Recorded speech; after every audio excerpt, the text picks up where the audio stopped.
72, Audio and Lee on a gray Chevrolet Equinox, Georgia tag, 2 occupants. Yes, man. When I type in this, come back clear, but you have the ID on you, sir? You have a driver's license. You got a picture of it. That's not coming back. All right. Hey, is it out of Georgia? Yeah. It's out of Georgia? Yeah. That's not coming back. You sure that's the right person, last name? Huh? Say it again? I can't hear her. You said, can she just drive? Can she drive? No, you driving now. You was driving the time of the stop. But step up for me. I'm going to tell you for now till we figure out who you are, all right? Turn around. Step up. Bro, I'm not Step really up. comfortable with that, That's bro. fine. Step up. Step up. Put the car in park. Fuck, bro. He don't got shit on him.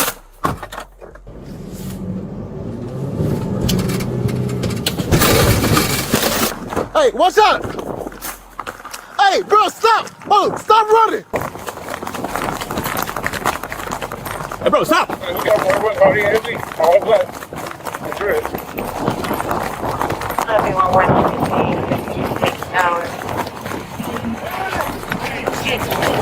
Stay down! Stand down! Don't move! Don't move! Bro, don't move! Relax! Shut the fuck out! Shut the fuck out! Turn around! Put your hands behind your back! Turn around, dog. It's over with. Put your hands behind your back. Figure out who you are. That's it. Can you send me that code? Okay. Give me your left hand, man.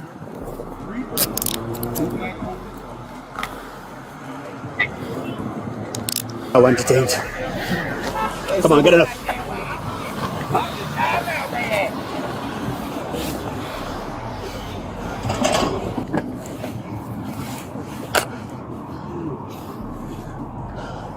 Where are you running? Because I'm not comfortable. He said he was going to detain me because I didn't have my ideas. That's weird to me. Did they give you correct name and date of birth? They have everything correct. So if nothing is wrong, why are you running away? I was uncomfortable. It didn't feel like I don't understand why I was being put. He wanted to detain me for not. To check out who you are. But you don't got to detain me. Yeah, we got to detain you to Why? determine who you are. Because the name and date of birth that you gave him, obviously it's not coming up in the system. Oh yeah, that little fake. Yeah, that's a fake out there. Alright. So any leeway that you had is done. Cause I know you're lying about who you is. So we finna cut the bullshit. Cause I looked you up. Ain't no Prince in the whole fucking United States. What's your middle name? My name is Omar Abdullah. That ain't it. So alright, so what is gonna happen is you cool. We're gonna take you to jail, you get no bond, you fine, you going about your business. Have a good day. Let me see your face, bro. What's that, baby? You're on the run from something. Oh, I'm not. Alright, that explaining why your name ain't coming back. Why don't you let us catch up with you, bro? Bro, the red card, that shit hit my ankle and I just slipped and then that shit just was over from there. You feel alright? They gonna ask you a question. Huh? You said they gonna ask questions? Like medical questions, but you still okay? No. Yeah, I'm okay. Y'all ain't doing that. Y'all cool. Happening now in Delaware County, a desperate search to find a missing pregnant woman and her boyfriend. They were last seen almost a week ago. Police say they're just truly perplexed by this. Now, they're not calling this case suspicious yet. It's still a missing person case. Meanwhile, Deanna Bryce's mother tells me, yeah, she's just devastated. She wants her daughter home safe. I just need her home. It's been almost a week since Betty Cellini has seen her daughter, 21-year-old Deanna Bryce, and she says every second since has been excruciating. Bring her home. I want her to be alive. I want her to be home. Betty says Deanna has a 4-year-old son and is pregnant with her second boy and has a medical condition that requires daily medication she doesn't have. She last saw her wearing this shirt and rainbow flip-flops around 1 p.m. Tuesday, March 30th at K Laundry on Church Lane in Lansdowne. Betty says her daughter left the laundromat with her boyfriend and father of her unborn son, Justin Smith. This is a story of fatal attraction. Deanna and Justin thought they were soulmates from a few weeks into their relationship. Within 5 months, Deanna was tragically killed, and what was left in her wake were the alleged father of her unborn child being charged with her murder, as well as allegations of cheating, STDs, and HIV. Decisions and choices. Life is full of them. We make choices every day, from the smallest of consequences, like what you're going to eat for lunch, to decisions with life-altering consequences, like which college to choose. But mundane, everyday choices, like say, am I going to get tested for STDs before you sleep with someone, isn't always made with a clear mind, and more importantly, with the correct information. Today's case is full of bad choices by a man who had his whole life ahead of him, and a woman who ultimately lost her life after a few fatal mistakes. Deanna Bryce met Justin Smith in September of 2020. Justin, an auto mechanic who ran a garage car service station in the neighborhood of Kensington, was described as a mild-mannered but quiet person. He kept his circle relatively small and was very untrusting of the world. Born down south and moving to Philly around 10 years old, the close relationships he developed in Philly at first were mostly with people who didn't share the same blood as him. Even though he eventually reunited with both parents, Justin still had a rocky road as a child, which ultimately resulted in him dropping out of high school, and by 16, he was arrested for robbery. After a few years in jail, he was back out by 2020. That's when he was introduced to Deanna. More on this introduction later. This story has a few twists and turns. Within just a month of the two meeting, they began dating, and by month 3, Deanna was pregnant and Justin was already intensely pressuring her for marriage. Deanna insisted that they slow down and get to know each other a little bit first. However, the dynamic permanently fractured when she, within months of meeting him, became pregnant with their first child. Diana insisted they slow down and get to know each other. However, the pregnancy, along with something else, permanently fractured their relationship.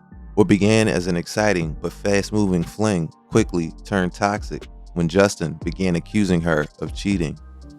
Story tonight, a new clue in a mysterious disappearance in Delaware County. Police are searching for a 21-year-old pregnant woman and her boyfriend. And tonight, new video shows the moment the boyfriend's car goes up in flames hours after they were last seen. This woman is pregnant with a 4-year-old son at home. Her mother says she was last seen here at this laundromat, visibly upset in an argument with her boyfriend. The two left, never to be seen again. I'm not stopping. She's my baby of 5. I'm a mother and I'm gonna look for my child no matter what. Deanna Bryce's mother is desperate for answers. She says her pregnant daughter went missing last Tuesday around 1 p.m. She has a life-threatening medical condition and hasn't taken her medication since.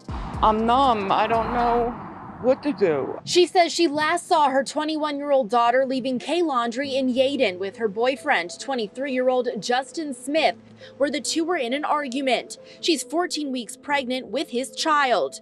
Later that afternoon, she called Justin to say she couldn't get a hold of Deanna and was about to file a missing persons report. His exact words to me was, "Oh my God, no, call me first." The phone, he hung up the phone and I haven't talked to him since. And that's when the crash was.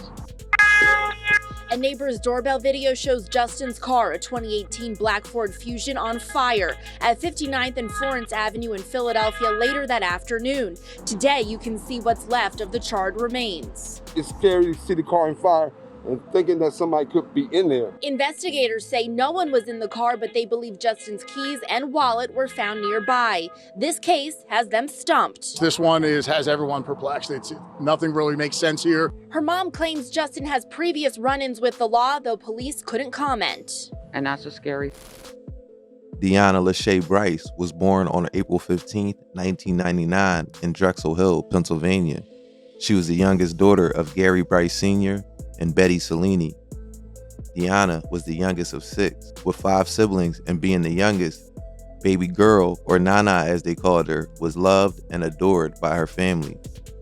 Now, if you search this story on the internet, you'll find dozens of articles and videos discussing the case. I have my own sources as well, as usual, but for the timeline, I'm going to stick to the actual news sources. Earlier, I mentioned the two being introduced shortly after Justin came home. That introduction was made by Justin's sister, but she wasn't just his sister. She was Deanna's close friend. Taylor, Justin's half-sister, introduced Deanna and Justin in September of 2020. By October, the two were a couple, and by December 2020, Deanna was pregnant. In reporting from the Philadelphia Inquirer, heated text messages between the two were exchanged in the days leading up to the incident on March 30th, 2021. In those messages, everything from accusations of cheating were thrown around by both Deanna and Justin. Then, the bombshell that changed everything was sent to Justin's phone. What exactly was said is disputed between the two parties. While Justin says that she informed him that she had tested positive for HIV, he accuses her of cheating on him. And if that was the case, he didn't think that the baby was his. Not only that, she burnt him with one of the nastiest viruses, or even worse, knowingly had it and spread it to him and endangered giving it to his child as well. Deanna Bryce's family vehemently denies that she had the virus. Online, you can find people discussing the rumors, with comments accusing her of spreading it, and like I said, you see her family denying this fact. I can find this pattern on Facebook, Instagram, and the YouTube comment section. March 30th, 2021 is when things reached a boiling point. For weeks, the accusations had been flying back and forth. Pregnancy, cheating, STDs. This was a toxic couple, and they weren't even 6 months in. On the morning of the 30th, around 11:30, Deanna and her mom leave for the K Laundromat on Church Lane in Lansdowne. I also want to mention that using the news sources are a little tricky because there are a lot of inconsistencies in dates, ages, times, what people said to police, and what they said to news reporters. And with the practice of big stories just being repeated over and over, it's like a game of news telephones where tiny details change either from a recording error, police mistakes, or lazy translation. For instance, from a CBS article in April of 2021, it says that Justin Smith picked her up around 11:30 a.m. At 1:30 p.m., Betty Cellini called to say that the laundry was done and that Deanna told her they'd never made it to the doctor's or the pharmacy and would meet her at home. That was the last contact between mother and daughter. Then, in another news story, the timeline shifts to Justin picking up Deanna at 1 o'clock. Whether this matters or not, I have no idea, and I'm certainly not saying the news or the mom is lying or intentionally misreporting, but I'm just pointing out how it's a little difficult to follow the news narrative sometimes because the details shift a little bit here and there. Sometimes, especially at traumatic events, little details get lost in the whirlwind of emotions. This April 2021 Dateline NBC article about the case states Deanna Bryce was last seen on March 30th, 2021 at the K Laundromat on Church Lane in Lansdowne, where her mother was doing laundry. While waiting in the car, Deanna was joined by her 23-year-old boyfriend, Justin Smith. Her mother, Betty Cellini, told Dateline that she returned to the car where she was greeted by Justin and a visibly upset Deanna. She was just so upset, Betty said, and she kept crying. I asked her what was wrong. She said, "Nothing, Mom." Deanna is 14 weeks pregnant with Justin's baby and takes daily medication for a serious medical condition, her mother said. She told her mom that Justin would take her to get the medication. So at around 1 p.m., Betty drove the couple to Justin's car that was parked around the corner from the laundromat. I asked her, "You good?" And then I drove off, Betty told Dateline, and I haven't seen my baby since. Again, the timeline shifts ever so slightly. In a 2022 John Walsh documentary that was released on streaming platforms, the mom said this. Can you tell me about the last time that you saw your daughter? We went to the laundromat March 30th. She said to me, "Mom, I'm going to stay in the car." I said, "Okay." She seemed a little bit upset. When I came out, Justin was in the back seat with her. And who's Justin? Justin was her baby dad that she was pregnant by. She was 4.5 months pregnant. He's like, "I'm going to take Deanna to the doctors. We got to go to the doctor so she can get checked." "It's okay, Mom. I'm just going to go with Justin." 2 hours later, Deanna called to ask her mom to pick up some medicine from the doctor's office. While there, Betty learned that Deanna actually never made it to the appointment. I started calling her phone. She didn't answer. So then I called Justin's. That's when he told me they had an argument. And she got out the car. He told me he let her out around Springfield Avenue. How the hell can you leave your pregnant girlfriend in a neighborhood like that? Now, I'm not here to nitpick the mom, so I'll leave that there. However, most facts of this case are pretty clear, and Justin Smith, no matter what, is the one facing a murder trial. On March 30th, 2021, at 1:27 p.m., police say that Justin Smith places a call to his close female friend, Lydia Garnett. About 45 minutes later, at 2:13 p.m., security footage captures Justin Smith's gray Ford Fusion pulling up to a small garage that he owned where he repairs and sells cars, like I said. This is Lydia Garnett's white rental car, which was parked and waiting when Justin arrived. Justin gets out, opens the garage, and flags Lydia inside, closing the door behind her. After about an hour inside the closed garage, Lydia leaves and drives to a nearby gas station. Cameras catch Lydia arriving at and leaving the gas station, where she purchases gas cans and fills them with gasoline. At 3:32, we have a bit of a problem. I'm not certain who this person is. Justin has a black hoodie or a jacket, a black t-shirt underneath, and black jeans and dark colored shoes. Lydia has like a multicolored t-shirt underneath a pink jacket and dark blue jeans with darker colored sneaks. Whoever this is getting out of the car seems to be wearing a white t-shirt. However, this very well could be and probably is Lydia, who simply took off the jacket, and the color of the t-shirt isn't quite 100% verifiable with this camera angle. It could be this same shirt here. At 3:32 p.m., security cameras catch Lydia returning to the garage. She gets out of her car, grabs what are believed to be trash bags from her trunk, and walks inside. Shortly after, she gets back in her car and backs it into the garage, raising the garage door only enough to slide the trunk inside, out of view of the camera. Investigators believe black trash bags containing a dead body were put into the trunk. At 4:11 p.m., Lydia drives away from the garage in a rental car, and Justin follows shortly after in his Fusion. Lydia and Justin eventually meet up on the 5800 block of Eastwick Avenue, where the body is dumped. Then, around 5:40 p.m., 911 starts receiving calls about a car on fire. It's Justin's gray Ford Fusion. Betty says Deanna has a 4-year-old son and is pregnant with her second boy and has a medical condition that requires daily medication she doesn't have. She last saw her wearing this shirt and rainbow flip-flops around 1 p.m. Tuesday, March 30th at K Laundry on Church Lane in Lansdowne. Betty says her daughter left the laundromat with her boyfriend and father of her unborn son, Justin Smith, in his 2018 black Ford Fusion. When she couldn't reach her daughter later that day, she says Justin informed her they got in an argument and she got out of the car in Philadelphia. Betty says Justin also stopped answering his phone around 5 p.m. and she filed a report. About that same time, Upper Darby police say officers found Justin's Ford Fusion on fire near 59th and Florence Streets in Philly. But police say Deanna and Justin were not seen in or around the car at the time of the fire.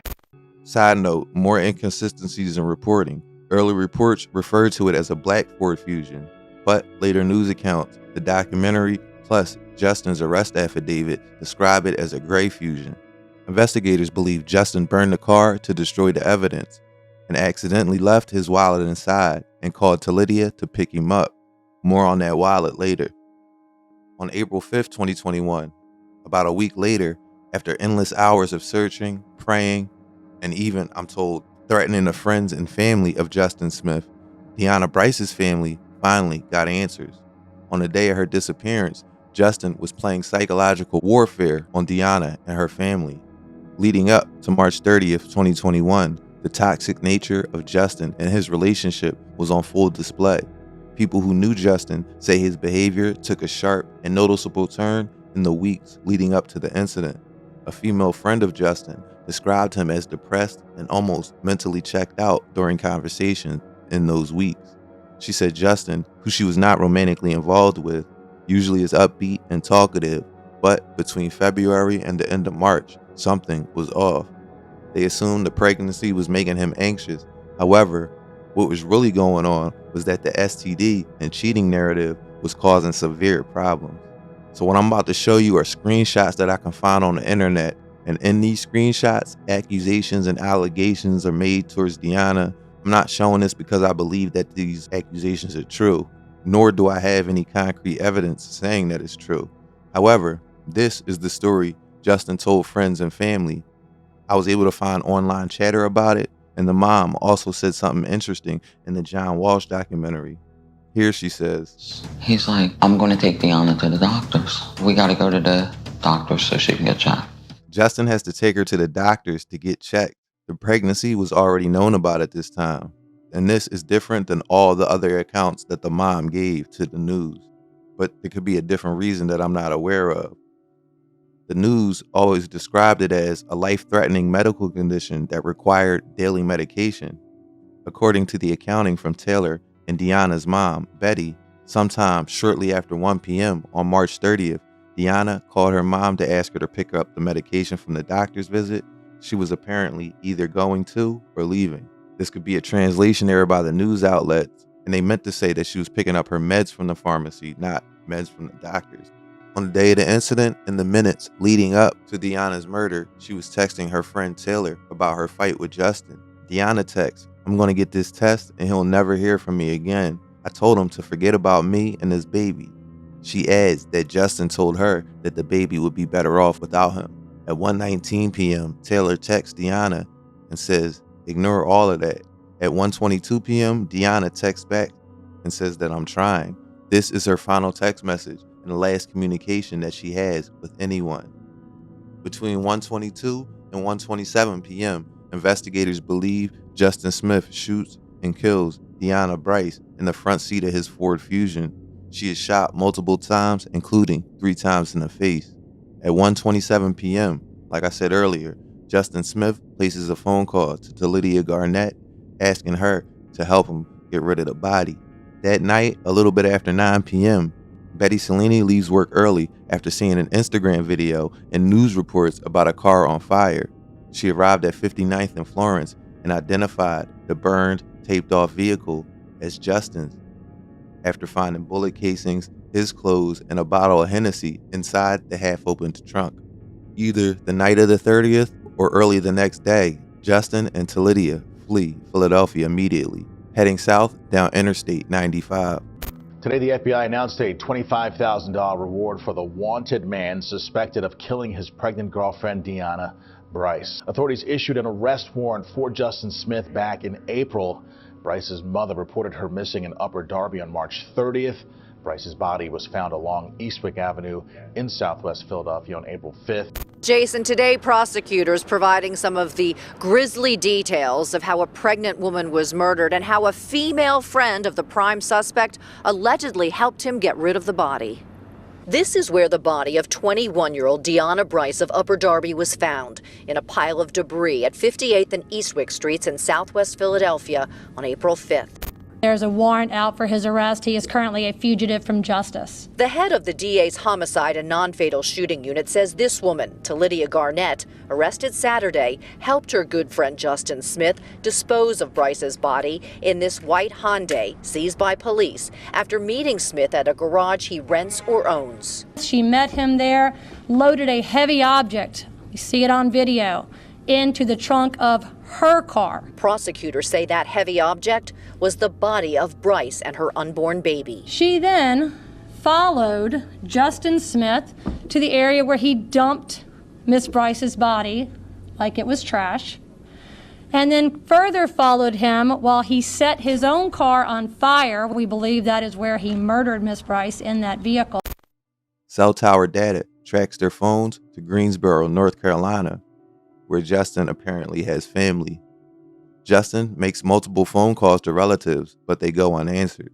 The two arrive in Miami, Florida, where they stay for only a few hours.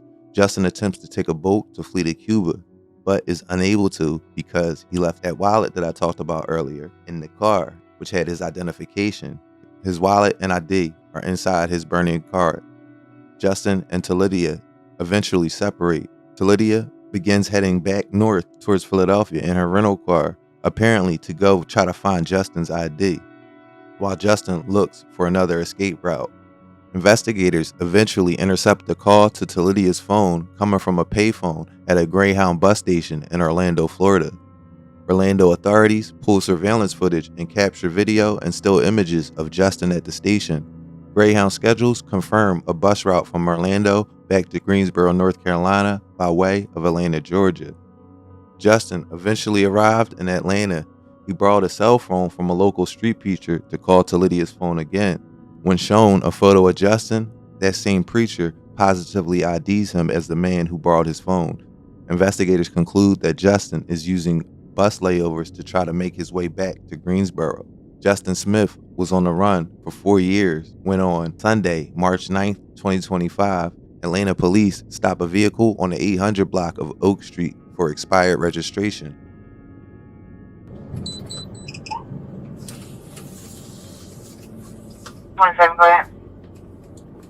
Send it to Audia and Lee on a gray Chevrolet Equinox. Show the tag, 2 occupants.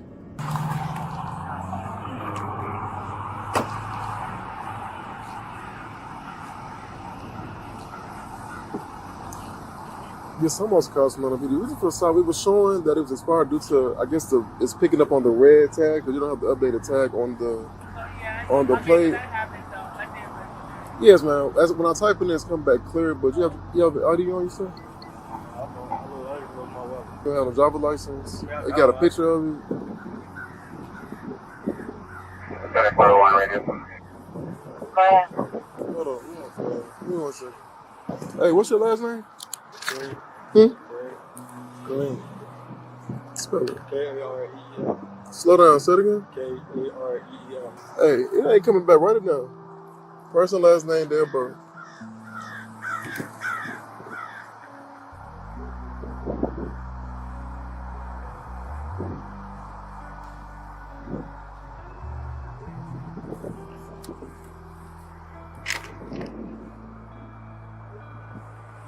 Yeah, that's not coming back.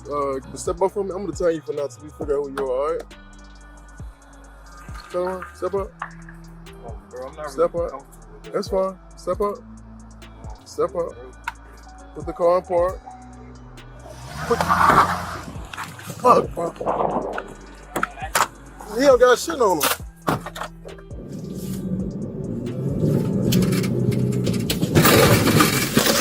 Hey, watch out! Hey, bro, stop! Oh, stop running! Hey, bro, stop!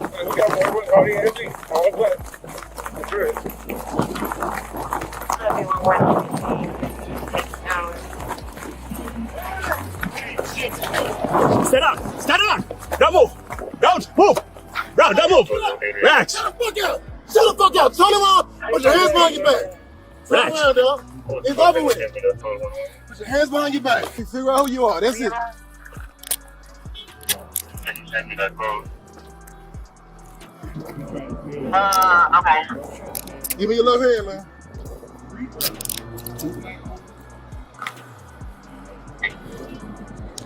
I want to change. Come on, get it up.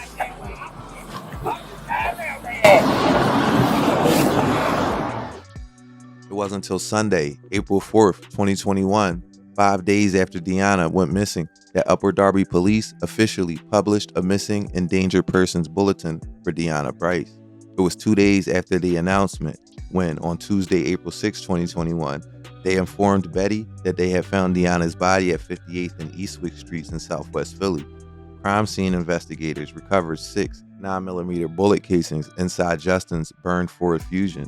They also located Lydia Garnett's rental vehicle and discovered a bloody fingerprint inside of it. Forensics confirmed the fingerprint belonged to Justin Smith and the blood belonged to Deanna Bryce. They also removed and analyzed the trunk carpet, which had been wrapped up. 3 days after they found Deanna's body on Friday, April 9th, 2021, the Philadelphia DA issued an arrest warrant for Justin Smith on charges of murder. The FBI joined the Manhunt shortly after, offering their own $25,000 reward on top of Philadelphia's $25,000 reward. On Saturday, April 10th, 2021, Lydia Garnett was arrested.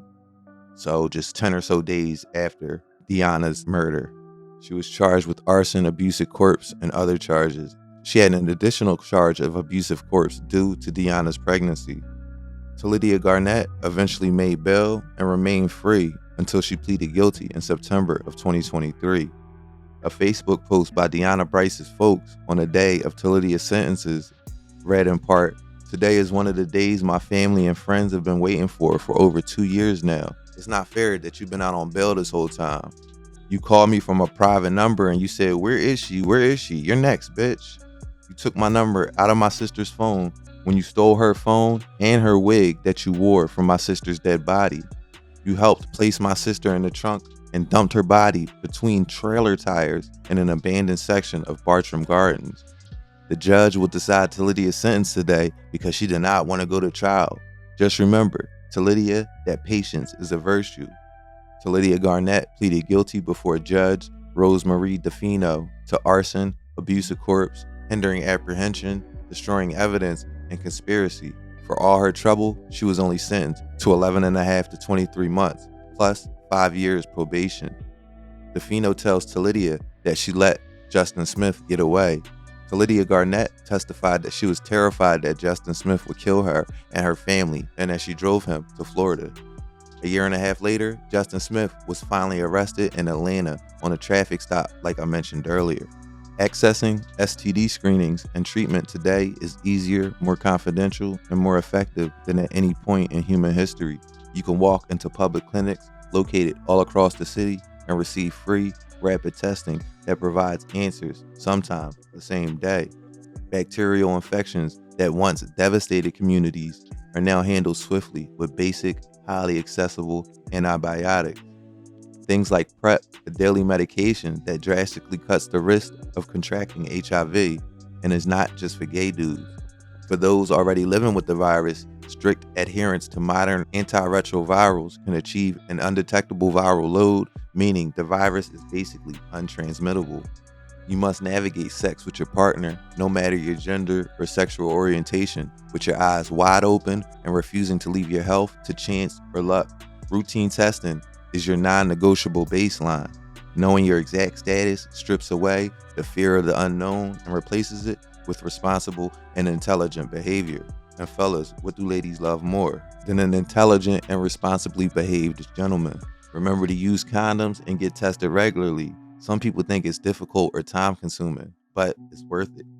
Justin Smith's trial starts later this month, and I'm not anticipating that it's going to be long. All the questions raised in this video will hopefully be answered at trial, and any update that I can bring you, I will. Post edit here. I'm actually going to be releasing this either the day of or the day after the trial starts. I planned on releasing this a few days ago. At the first day of trial, during opening arguments, Justin's public defender went with an even wilder defense than I had speculated.